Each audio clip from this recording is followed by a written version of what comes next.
बिस्मिल्लाहिर्रहमानिर्रहीम। अस्सलाम वालेकुम। वेलकम टू माय चैनल सनिया किचन। तो कैसे हैं आप सब? उम्मीद है कि आप सब खैरियत से होंगे। और आज बना रही हूँ मैं अपने किचन में बहुत ही ज़बरदस्ती शाही खीर, क्योंकि आपको पता है कि 12 रबी अव्वल का महीना है और आज रबी अव्वल की 12 तारीख़ है। तो मैंने आज अपने घर में खीर और दही तैयार की है, तो सोचा आप लोगों के साथ ज़बरदस्ती रेसिपी शेयर करूँ जो शादियों वगैरह में बनती हैं, बिल्कुल उसी तरह से मैंने तैयार किया है। तो चलें आज की रेसिपी स्टार्ट करते हैं। और स्टार्ट करने से पहले आपसे कहूँगी कि प्लीज़ मेरे चैनल पे नए हैं तो आप सब्सक्राइब कर दें, और मेरी वीडियो पसंद आए तो लाइक शेयर ज़रूर कर दीजिएगा। तो ज़बरदस्ती रेसिपी की तरफ चलते हैं, और इसे बनाने में किन किन चीज़ों की ज़रूरत होगी वो भी आपको बताती हूँ। और इस तरह से मैंने डेकोरेट किया है ये, तो आपके घर वालों को बहुत पसंद आएगा। इस तरह से डेकोरेट कर करके अपने घर वालों को दें, अपनी फैमिली को दें। तो चलें आपके साथ शुरू करती हूँ आज की ये ज़बरदस्ती रेसिपी। तो यहाँ पे ज़बरदस्ती शाही खीर बनाने के लिए मैंने 2 लीटर दूध ले लिया है और इसे चूल्हे पे रखा है और फ्लेम ऑन कर दिया है मैंने। तो जब तक इसमें बॉयल आता है उसके बाद फिर मैं आपको दिखाती हूँ। ये देखें बॉयल आ गया इसमें, और मैंने इसमें 1 गिलास दूध मज़ीद शामिल कर दिया था। वो इसलिए किया था ताकि जब आप इसे पकाएंगे तो 2 किलो दूध 1.5 किलो दूध हो जाना चाहिए, उस वक्त तक इसे पकाना है। और मीडियम फ्लेम पर जब ये बॉईल हो जाए तो आपने फ्लेम को मीडियम रखना है, और रखने के बाद आपने इसे पकाना है उस वक्त तक जब तक ये पक करके आधा किलो से कम हो जाए। देखिए यहाँ पर आधा किलो से कम हो गया है और दूध हमारा अच्छा खासा गाढ़ा हो गया है। तो आप चाहें तो टेट्रा पैक के दूध भी ले सकते हैं। और यहाँ पर मैंने ली है बासमती चावल 1 प्याली मैंने लिया और इसे आधा घंटे के लिए भिगो दिया था। और अब मैंने इसे मशीन में डाल करके जग में इसे पीस लिया है। बिल्कुल बारीक नहीं करना है, थोड़ा दानेदार रखना है, क्योंकि खीर बना रही हूँ मैं। फिरनी बनाते हैं तो इसमें बिल्कुल बारीक कर देते हैं चावलों को, और लेकिन यहाँ पर मैं खीर बना रही हूँ तो थोड़ा सा मोटा रखना है। आप चाहें तो बॉईल किए हुए चावल भी आप डाल सकते हैं। यहाँ पर मैं पीस करके शामिल कर रही हूँ।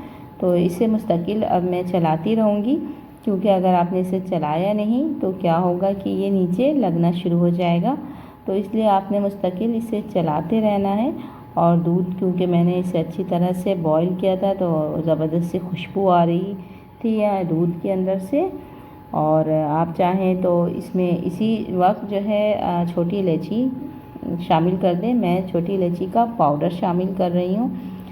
मैंने 4 छोटी इलायचियाँ ली थी और इसे बारीक पीस लिया था, वो शामिल किया। आप चाहें तो साबित भी डाल सकते हैं। तो यहाँ पर इसे अच्छी तरह से पकाना है जब तक कि चावल बिल्कुल अच्छी तरह से तैयार ना हो जाए। तो ये देखें बिल्कुल थिकनेस देख लें आप, किस तरह से थिकनेस हो गई है। अब इसमें चीनी शामिल कर रही हूँ मैं, और मैंने चीनी 1 पाव लिया है। आप अपने टेस्ट के हिसाब से कम ज़्यादा कर सकते हैं। अगर आप मीठा कम पसंद करते हैं तो कम भी कर सकते हैं, और अगर बिल्कुल बेहतरीन परफेक्ट मीठे के लिए आपने 1 पाव चीनी शामिल करनी है। तो मैंने यहाँ पे 1 पाव चीनी डाली है। तो ये थोड़ा सा लिक्विड में दोबारा आ गया है, तो इसे दोबारा पकने के लिए अभी रखूँगी, और ये अभी और थिक होगा थोड़ा। तो इसे अच्छी तरह से मैं पका रही हूँ, और इसमें शामिल कर रही हूँ मैं खोया। तो यहाँ पे खोया मैंने लिया है 1 पाव। अगर आपके पास खोया नहीं हो तो आप 1 पाव खुश दूध भी शामिल कर सकते हैं, जो आता है अच्छी सी ब्रांड कंपनी का आता है, फुल क्रीम मिल्क पाउडर, वो भी आप शामिल कर सकते हैं। बिल्कुल एंड में करेंगे आप, ठीक है। तो ये देखें मैंने अच्छी तरह से किया, और खीर हमारी देखिए किस तरह से तैयार हुई है। अब मैं क्या करूँगी कि इन खीर को 2 पतीली में शिफ्ट कर रही हूँ, क्योंकि मैं इसे 2 कलर का तैयार कर रही हूँ, एक ग्रीन और एक वाइट। तो यहाँ पे देखें ये इसकी थिकनेस आप देख लें, इसी तरह से थिकनेस में ये रेडी है बिल्कुल खीर। अब मैं इसमें थोड़ा सा फूड कलर शामिल कर रही हूँ, ग्रीन फूड कलर। और आपके पास पाउडर में हो तो आप उसे थोड़ा सा पानी डाल करके आप इसे लिक्विड बना सकते हैं। मैं कलर में शामिल कर रही हूँ, ऑप्शनल है। आप चाहें तो वाइट खीर भी रख सकते हैं। असल में 12 रबी अव्वल है आज, तो मैं ग्रीन और वाइट खीर तैयार कर रही हूँ, तो इसलिए मैं खूबसूरती के लिए मैंने इसमें ग्रीन कलर डाला है। सेम उसी तरह से कोई फ्लेवर चेंज नहीं होता है, खीर बिल्कुल वही रहता है, टेस्ट में कोई फ़र्क नहीं आएगा, बस शक्ल इसकी थोड़ी सी चेंज हो जाती है। तो यहाँ पे देखें मैंने इस तरह से इसको कलर शामिल किया है। तो आप अपने हिसाब से देख लीजिएगा, अगर आपको डालना तो आप डाल सकते हैं, नहीं तो आप स्किप भी कर सकते हैं। तो यहाँ पर मैंने क्योड़ा वाटर शामिल कर रही हूँ इसमें, और ये जो मैंने अलग निकाला है इसमें भी क्योड़ा वाटर शामिल करी। इसे थोड़ा सा मैं दोबारा फिर पका लूँगी क्योंकि मैंने क्योड़ा वाटर शामिल किया है, और अगर मैं पहले कर देती और इसमें बॉयल आ जाता तो फिर ये खीर ख़राब नहीं होता है। लेकिन अगर मैंने क्योड़ा वाटर इसी तरह से डाल दिया तो खीर हमारी लिक्विडी शक्ल में आ जाएगी। तो इसे मैं 1-2 बॉयल दे दूँगी। और यहाँ पर मैंने ली है ये मिट्टी के प्यालियाँ ली हैं और इसमें शामिल कर रही हूँ इस तरह से खीर।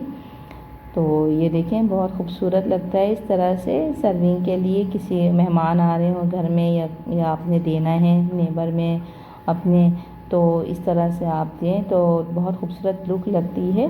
तो मैं इस तरह से डाल रही हूँ इसमें, और इसके ऊपर फिर आपके ऊपर है, आप किशमिश बादाम आप अंदर चाहें तो अंदर भी डाल सकते हैं। मैं अंदर खीर के अंदर शामिल नहीं की हूँ इसलिए कि मेरे बच्चे पसंद नहीं करते, तो मैं इस तरह से ऊपर से डालती हूँ।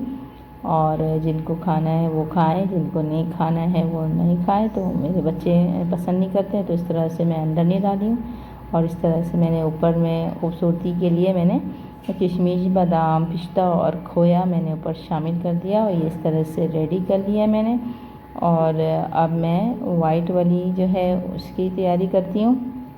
इसको भी मैंने थोड़ा सा पका लिया था, जैसे आपको मैंने कहा था क्योड़ा वाटर डालने के बाद आपने पकाना लाजमी है, क्योंकि मैंने पतीली चूल्हे से उतारने के बाद मैंने क्योड़ा वाटर शामिल किया था। अगर आपने उसी कंडीशन में छोड़ दिया तो क्या होगा कि खीर आपकी लिक्विड शक्ल में आ जाएगी। तो इस वजह से मैंने इसे 2 मिनट के लिए पका लिया था, और इसे भी इसी तरह से तैयार कर लिया है। खोए बादाम जो भी चीज़ें आप डालना चाहें जो आपको पसंद हो वो आप डाल सकते हैं। इस तरह से मैंने रेडी किया है, और बहुत ज़बरदस्त टेस्ट है इसका।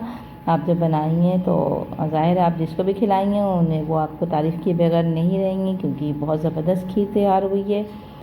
आप भी अपने घर में बनाएं ज़बरदस्त सी खीर, अपने घर वालों के लिए, अपने फैमिलीज़ के लिए, अपने हस्बैंड के लिए, बच्चों के लिए। इंशाल्लाह सबको बहुत पसंद आएगी। और आपसे रिक्वेस्ट करूंगी कि मेरी आज की रेसिपी पसंद आई है तो लाइक शेयर कर दीजिएगा। मेरे चैनल पे नए हैं तो सब्सक्राइब करना भी नहीं भूलिएगा। इंशाल्लाह फिर किसी ज़बरदस्त सी रेसिपी के साथ हाजिर होती हूँ। अपना बहुत ज़्यादा ख्याल रखिएगा, मुझे भी दुआओं में याद रखिएगा, मैं भी आप लोगों को दुआओं में याद रखूँगी। तो इंशाल्लाह फिर मिलती हूँ, जब तक के लिए अल्लाह हाफिज़।